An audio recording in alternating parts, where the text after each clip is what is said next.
Olá, seguindo com o nosso trabalho de gestão ambiental urbana, conforme eu antecipei para vocês na última conversa,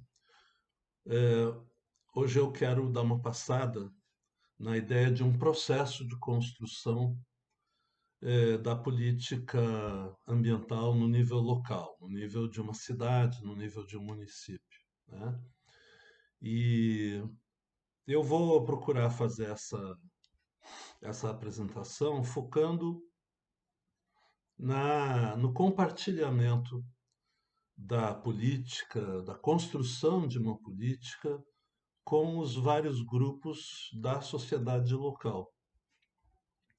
Esse é o assunto de interesse aqui nessa sessão de hoje. A gente vem trabalhando, vem construindo a ideia de que os grupos humanos frequentemente estão vulneráveis aos problemas ambientais. E dentro dessa ideia da vulnerabilidade, um componente muito importante é a falta de informação, é a falta de compreensão das ameaças que podem surgir nos desequilíbrios do ambiente que nos cerca. Então, não compreendendo onde estão as ameaças, não entendendo a sua dinâmica, não entendendo inclusive como cada grupo da sociedade pode até fazer parte da ameaça, ou seja, involuntariamente contribuir para que exista, né, um risco ambiental e para que as pessoas fiquem expostas ao risco ambiental. Então, essa falta de compreensão, essa falta de clareza, que é um fenômeno frequente, então é importante lembrar, a gente não está falando dessa questão da vulnerabilidade por falta de informação, por falta de um plano adequado, porque é uma ideia a mais. É porque isso ocorre frequentemente, como eu já disse em outros momentos, os fenômenos da realidade, e dentro deles os fenômenos ambientais, eles não são imediatamente explicáveis por si só para as pessoas, né? Assim como a gente vê um raio numa tempestade e tem dificuldade de entender aquele fenômeno, explicar, ou uma grande a ventania de uma tempestade e muitos outros fenômenos da natureza, a gente não consegue entender um fenômeno complexo como a poluição do ar por indústrias ou por automóveis, como isso interfere na saúde da gente, como é que funciona o equilíbrio orgânico, etc. Tantas coisas que existem na vida e que quando a gente tem uma necessidade, a gente procura um especialista, né? Por exemplo, um médico, quando é para cuidar da saúde, né? A gente procura o especialista porque a gente não consegue dar conta sozinho. Não é porque a gente sofre o problema que a gente compreende o problema e consegue achar a solução. E então isso é comum. Então nós estamos falando disso também para o meio ambiente, né? Onde nós temos coisas bastante complexas. Todo o estudo que vocês estão fazendo certamente torna essa ideia clara para vocês, né? Sobre a necessidade de trabalhar, compreender, estudar para conseguir relacionar causa e efeito e ver como é que a gente pode atuar sobre problemas ambientais específicos. Então, gente, um primeiro ponto importante. Em boa parte, os grupos humanos estão vulneráveis aos problemas ambientais porque não têm informação suficiente para entender o problema, entender as origens do problema e entender, inclusive, como cada um talvez participe da criação de um problema, né? Da criação de um desequilíbrio ambiental que depois terá consequências que podem afetar ou ameaçar as pessoas em geral. Então, esse é um item importante da vulnerabilidade. O cidadão médio, as pessoas em geral, precisam de mais informação. Obviamente, a vulnerabilidade dos grupos humanos aos problemas ambientais não está só na atitude de cada cidadão e naquilo que cada cidadão conhece sobre o meio ambiente, os problemas e as suas possíveis soluções. Muitas vezes você tem também agentes, atores da sociedade de quem se esperaria talvez um papel de liderança, de, de governança, né? De uma responsabilidade para organizar a vida na sociedade. E a gente percebe que esses atores sociais também não compreendem bem e não respondem bem aos desafios dos problemas ambientais, né? Muitas vezes a gente encontra, por exemplo, governantes que não lidam do jeito que um gestor ambiental lidaria ou daria orientação para lidar com um problema ambiental. Isso está ligado com muitos fatores. Em primeiro lugar, cada governante é uma pessoa como as outras. A gente espera que alguém que vai para uma posição de dirigir um governo se prepare e tenha uma equipe de especialistas para ajudar. Mas isso varia. E tem um outro fator muito importante para a gente compreender essa dificuldade, né, de atores que ocupam uma posição de governo, muitas vezes, que está no fato de que, na história humana, pensando em toda a história humana, né, milhares de anos, a história depois de Cristo tem mais já de 2000 anos, né? É uma longa história. Mas a questão ambiental, a consciência sobre o desequilíbrio do meio ambiente, a compreensão da interconexão dos vários fenômenos da vida, a ideia do desequilíbrio ambiental, ela é muito recente na história humana. É muito recente, em parte porque os limites do meio ambiente eles foram sendo ultrapassados e provocando crises também relativamente há pouco tempo, né? Na segunda metade do século XX, especialmente a partir dos anos 70, é que isso explode como um novo assunto para ser enfrentado na pauta dos governantes de todo o mundo. Né? A primeira Conferência Mundial sobre Ambiente Humano ocorreu em 1972, em Estocolmo. Então, isso mostra como é relativamente recente, quer dizer, nós temos aí 50 anos, dentro de 2021, 50 anos dessa história humana, já em que, num nível de uma organização dos países de todo o mundo, a ONU, se coloca a questão ambiental como um assunto para todos os países, um assunto global.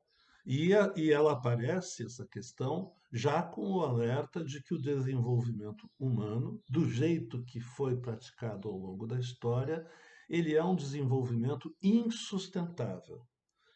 A natureza do planeta Terra não é suficiente para atender às demandas da espécie humana se o desenvolvimento dos países continuar no mesmo caminho que vem trilhando historicamente, e esse alerta foi dado ali, nessa conferência em 1972.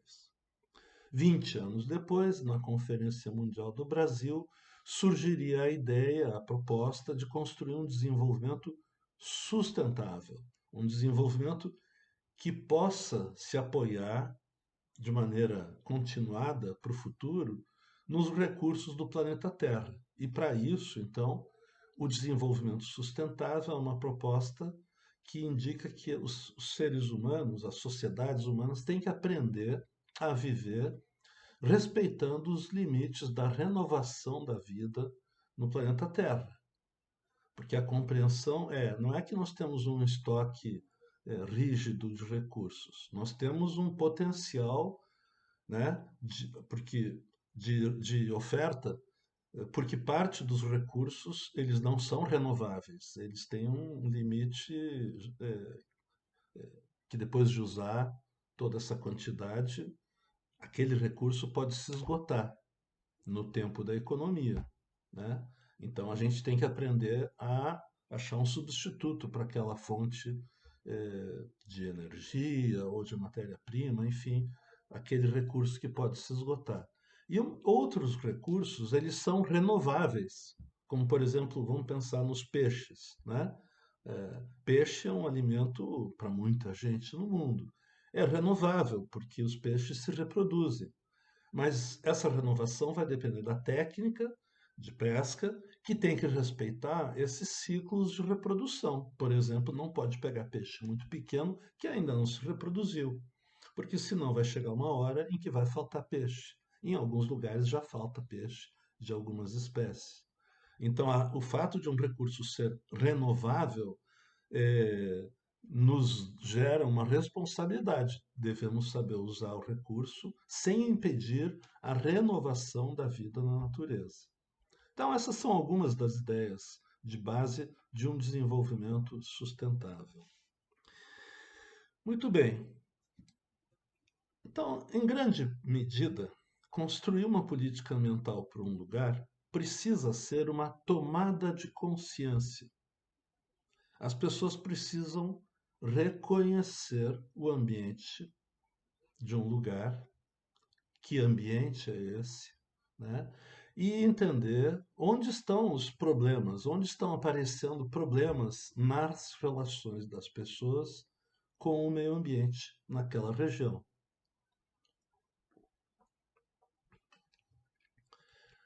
Quem é que tem que entender quais são esses problemas, que efeitos negativos eles podem trazer para os grupos daquele lugar, para todo mundo, ou para parte da sociedade, mas de um jeito que se torna importante, a ponto de que o conjunto deva dar atenção para aquilo.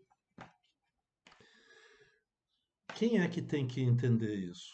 É só o gestor ambiental?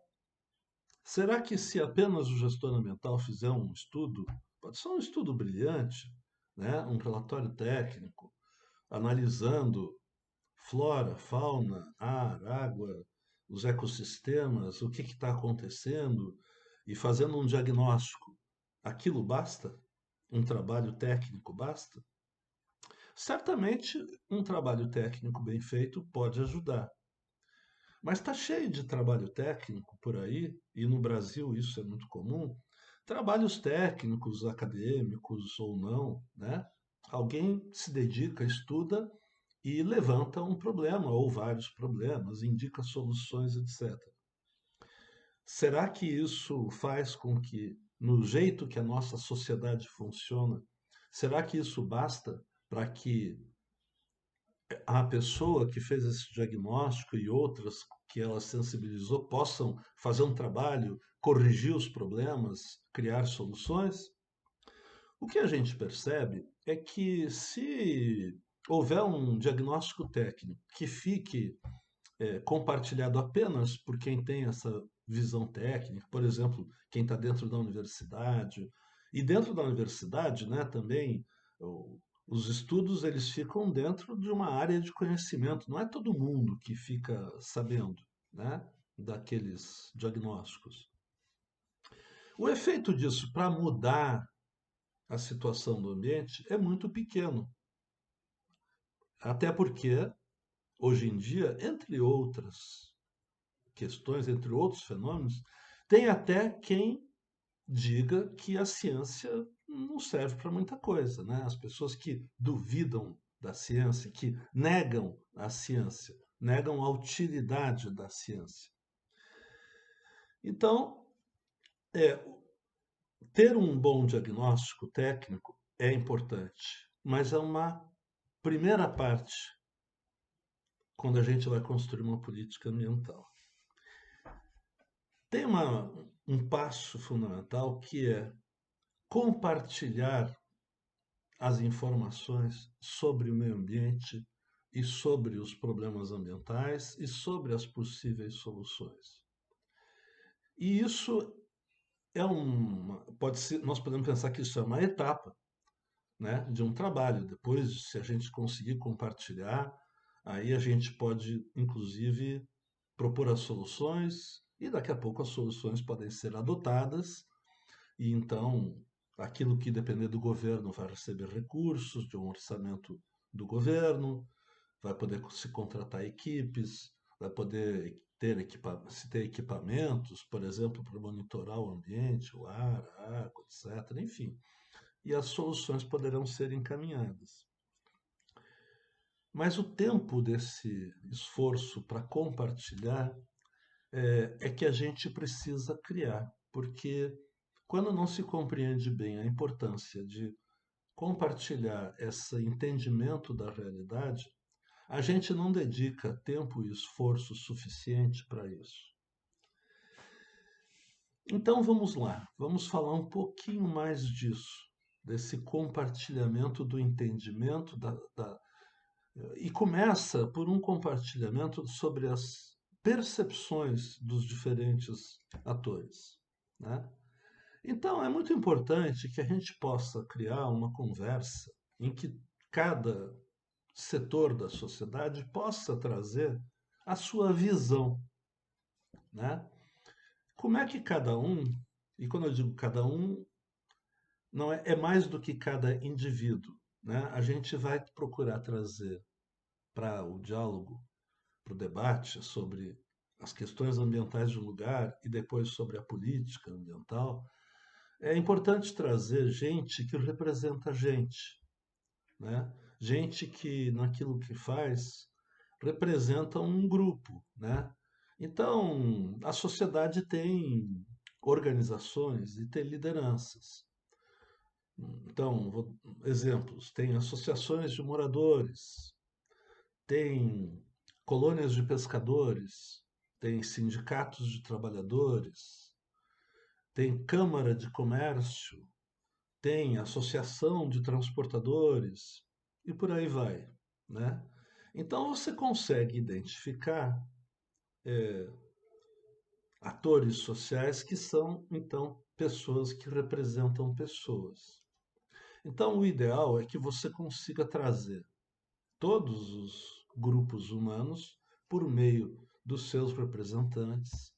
E é claro que é interessante e é importante que você depois crie mecanismos de comunicação para que a informação chegue para todo mundo, além dos líderes, desses representantes de outras pessoas, que chegue para o conjunto da população, para as pessoas que são representadas por essas lideranças também, de modo que possa existir uma discussão geral, ampla, sobre os problemas, todos tenham as informações que são essenciais, pelo menos as básicas, e o debate, então, ele não fique fechado, né? Que a gente chama muitas vezes de arejar o debate, né? Deixa entrar ar, deixa entrar o vento da informação. Então, compartilhar as informações de maneira ampla é muito importante. Porque às vezes você tem um líder que ele não quer enxergar uma coisa por algum motivo, às vezes tem um preconceito, uma visão antiga.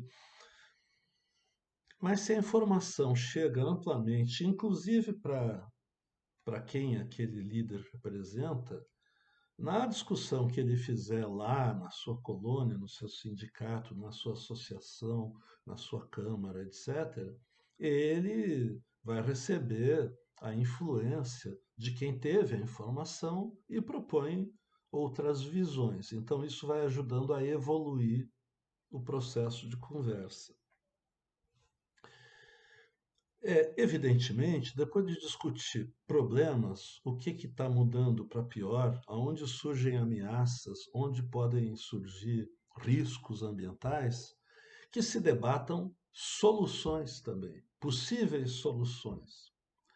E aí é importante que a gente tenha um ambiente aberto e democrático, né? Democrático, a essência da democracia, é que todos possam falar e ser ouvidos. Então, é a criação de um ambiente em que haja tranquilidade e respeito, para que todo mundo tenha um tempo para falar, que respeite o tempo de fala dos outros, todos possam se ouvir, e aí a gente pode criar um painel das várias soluções, e pelo menos em boa parte, o fato de ter as várias visões e as várias propostas de solução postas na mesa, isso vai ajudando as pessoas a convergirem muitas vezes para algumas propostas de solução, porque de uma maneira lógica, né, é possível comparar as várias propostas.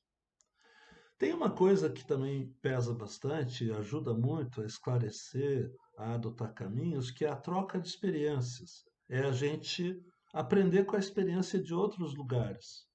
Porque, em geral, alguém já experimentou algum tipo de solução ou várias soluções para os problemas ambientais que a gente enfrenta. Puxa, eu tenho uma poluição por esgoto. Bom, como é que se costuma lidar com a poluição por esgoto? Bom, então a gente pode pegar um manual técnico, levantar um caso, uma experiência de um lugar, de uma outra cidade. Ah, então, quando a gente fala poluição do rio, pelo menos durante muitos anos se falava do rio Tamisa, em Londres, né? Era muito poluído. Depois de tantos anos, começaram um projeto, levou décadas com investimentos, hoje dá para pescar. Bom, é um exemplo, porque afinal de contas, o que polui a água tem a poluição da indústria e tem a poluição doméstica, cocô, xixi e tal, que vai para o lixo, né? Que vai para a água. Bom, a ciência já aprendeu como é que trata, como é que reduz a poluição, como é que volta a condição para o peixe respirar. Não é uma coisa, um mistério, né? Técnico. A gente pode aprender com essa experiência e falar, olha, tem esse exemplo, né? Vai ter centenas, dependendo do assunto, dezenas de exemplos, né? E aí a gente pode fazer a boa e velha imitação, né? Copiar aquilo que deu certo. Ah, mas se copiar a solução de outro país vai dar certo aqui? Algumas podem dar, outras não, porque tem coisas que foram feitas para o clima frio e etc. Mas isso aí a gente vai vendo então as experiências em países mais parecidos com o nosso, dentro do país, etc. Então, é uma outra etapa em que a gente, depois de mapear os problemas que interessam, a gente pode tentar aprender com soluções que já foram adotadas, né? E quando eu digo aprender, não é que alguém vai chegar aqui e vai ensinar dizendo agora faz assim, depois faz assado. É mais uma coisa de falar, olha, lá fizeram desse jeito, o resultado foi bom nisso, naquilo outro não foi tanto, né? E a gente então acaba tendo elementos para chegar no momento que a gente pode propor, bom, vamos tentar então convergir em torno da solução que aqui nesse lugar nós achamos que podemos adotar, com base no que nós aprendemos. Se a gente compartilhar esse momento de aprendizagem, aumenta muito a chance de que os vários atores do lugar em onde a gente está, da cidade, do município, criem uma certa convergência, porque cada um começa a conversa no seu ponto de vista, né? Querendo levar o assunto numa direção. E com esse processo em que a gente compartilha o entendimento, a identificação dos problemas, depois o entendimento de cada problema, a análise de possíveis soluções, tem uma grande chance de ir criando alguma convergência sobre o que nós devemos fazer. E não apenas o que devemos fazer, mas com qual tempo nós devemos organizar os trabalhos. Porque quando a gente começa a explorar as possíveis soluções, a gente também começa a desenhar qual é o papel de cada um, de cada grupo humano na solução. Porque antes a gente acabou também vendo qual é o papel de cada um no problema. Quando as pessoas não dispõem o lixo adequadamente, Quando as pessoas, antes de dispor o lixo para a coleta, elas geraram lixo, né? Nós vimos essa questão dos 5 R's, né? Então, se as pessoas não reduzem a geração de lixo, elas geram muito lixo. Aí depois tem como é que elas organizam para coleta, né?